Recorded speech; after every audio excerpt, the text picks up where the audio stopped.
This recipe's for one single serving. We start with 2 tablespoons of chai seeds. Add in 1/2 teaspoon of ground cinnamon. Then 2 teaspoons of unsweetened cocoa powder.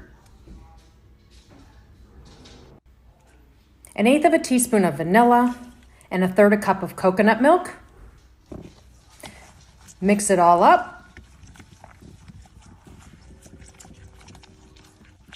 Then add about a tablespoon or so of the sweetener of your choice. I use monk fruit.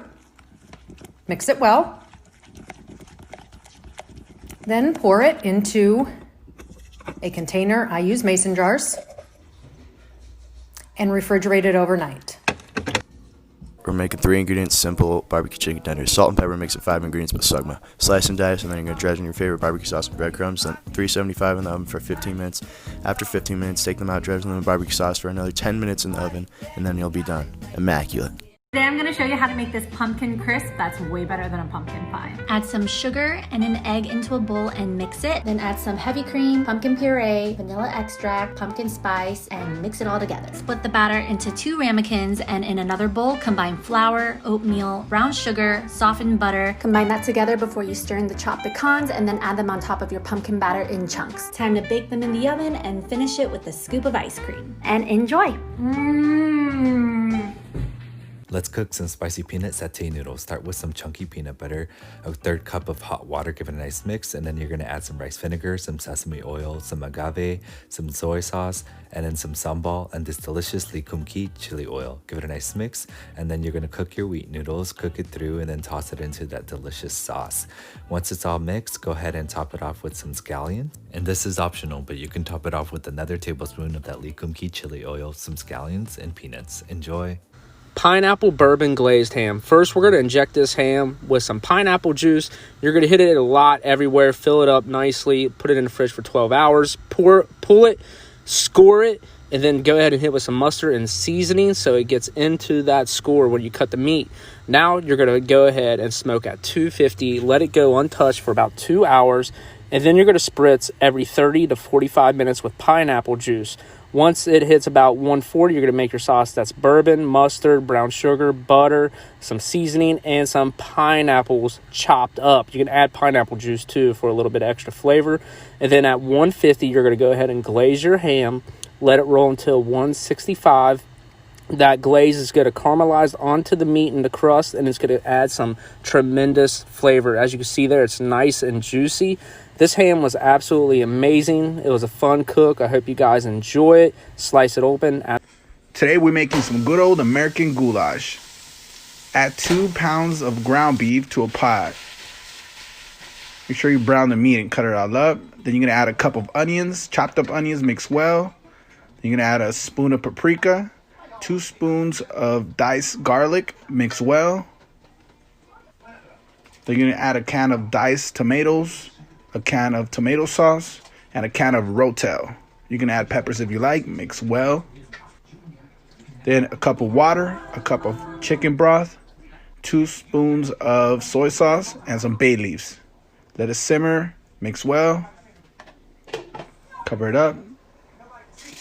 Make sure you add 2 scoops or 2 cups of macaroni. Cover it up, let it cook, bring to a boil, add salt and pepper. Mix it well, cover it up. Once it's cooked well, it's ready to serve. Bomb. This is a toasted fennel seed in oak old fashioned. Slightly toast the seeds in oak and cap with your glass. Grab another glass and put in a sugar cube and a bar spoon of non-alc bitters. Give it a muddle and put in 2 ounces of Ritual whiskey alternative.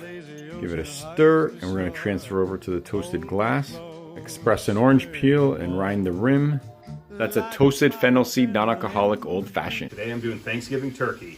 And this unlucky guy is going on the big green egg. Make sure you've defrosted your turkey properly. Now we're going to season it. I put together a mixture of olive oil and butter.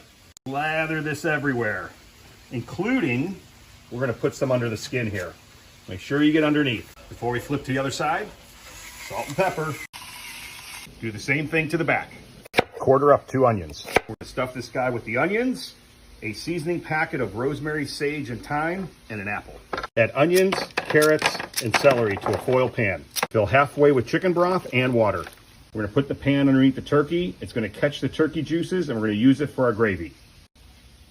Cook for around 3 hours at 325. Now I can enjoy some Devil's Playground from Underground Wine Project. Baste while cooking. Let rest for 30 minutes and then carve. Look at that. You want to learn how to make these potatoes? Stick around. Oh my god. Salt the water like the ocean. Add the little potatoes and cook until soft. Potatoes in and then smash. Until you get this result. Then go with thyme, olive oil, and big salt. And don't forget to sprinkle butter. Butter is love. In the oven until roasted.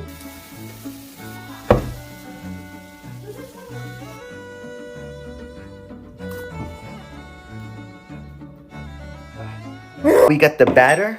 We're going to throw in the onion. And the scallion.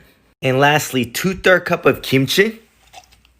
If you're vegetarian, just finish it up like this. But we're going to throw 1/3 cup of sliced pork for all my meat lovers. Now mix that joint up. Ooh. Alright, high heat. Splash of oil. I made this really easy for y'all. It's the 2-2-2-2 rules. 2 minutes in high heat. Then flip, then 2 minutes in high heat. Then 2 minutes on medium high heat. Y'all got that? Alright, follow through. Make sure the pan's hot. We're gonna start from bottom to up. Spread it evenly. Just like that. Obviously, you're not gonna use your hand. You're gonna use a spoon to scoop it into the pan. Alright, 2 minutes up. Check if it's ready. We're going for a light brown. Make sure to use a spatula to flip this. I only have one hand right now, so... Ooh! Take your Thanksgiving bread recipe up a notch and make easy focaccia bread. This is the recipe on sugargeekshow.com. Take your first cup of warm water, combine it with the sugar and the instant yeast, and let it foam for 5 minutes. Then we're going to mix it with our dough hook with the flour, the rest of the water, the oil, and the salt until the dough pulls away from the sides of the bowl. Finish kneading it on the countertop until it bounces back when you touch it like this. Put it in a bowl with some olive oil and let it rise in a nice warm spot like your oven with the light on or your proofer if you have one until it doubles in size. Onto a sheet pan with some more olive oil and stretch it all the way to the edges. Cover it and let it double again in a nice warm spot. Then poke with your fingers. This catches all of the delicious olive oil, and don't forget to add some flaky salt and some more chopped rosemary. Then we're going to bake it in the oven at 425 degrees for about 25 minutes until it's golden brown. I admit I always eat way too much of this focaccia bread, but it is so good. Blooming caramel apples. Slice off the top of your apples, take the seeds out, slice 2 circles around it, one on the outside and one on the inside. Flip your apple and slice it all around. Make your caramel sauce and place it inside. Spray with a little oil spray and some cinnamon. Add optional sweetener and bake it in the oven. These are so delicious. Anyone else get frustrated when a recipe is called easy and there ends up being a million ingredients? I think that's why for many, going plant-based can be challenging. My food is far from fancy, but it's practical, yummy, and for the most part good for you. I hope it can help you on your journey. The best sauce you've never heard of. It's like tuna salad in an Italian spread. It's called tonnato. You'll need 2 5-ounce cans of oil-packed tuna drained. Pulse it a few times, then add 1/3 cup of good mayo.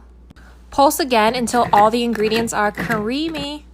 Now add in 1/4 teaspoon of kosher salt. While the motor is running, add in a tablespoon of freshly squeezed lemon juice and 1/4 cup of extra virgin olive oil. Keep the motor running till it's very smooth and creamy. You can store it in the fridge for up to a week, and I know, what do you eat it with?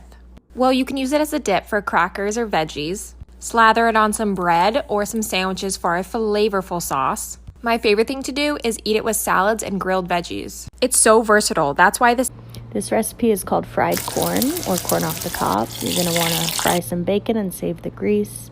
Get a few ears of corn and take the kernels off the cob with a knife. You're going to go ahead and melt an entire stick of butter and add that delicious bacon grease in there. Make sure don't get the brown parts, the burnt parts in there. You don't want that. When it's nice and frothy, go ahead and add your corn in and start frying. Then you can add an abundance of salt, plenty of pepper, and the secret ingredient, which is brown sugar.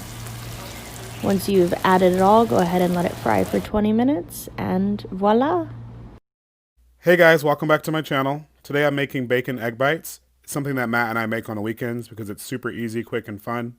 Actually, it's not that quick. So you line a muffin pan full of thick cut bacon, and then you drop in eggs in the middle of each one. And as you can see here, I missed this one, but I go back to it, as you can see. Ta-da. Pepper, truffle salt because I'm extra, cheese because you just can't go wrong. Probably should have put more. And then feta cheese because I'm extra. Bake in the oven for about 30 minutes. Take it out. Frank's Red Hot. Cut. Enjoy.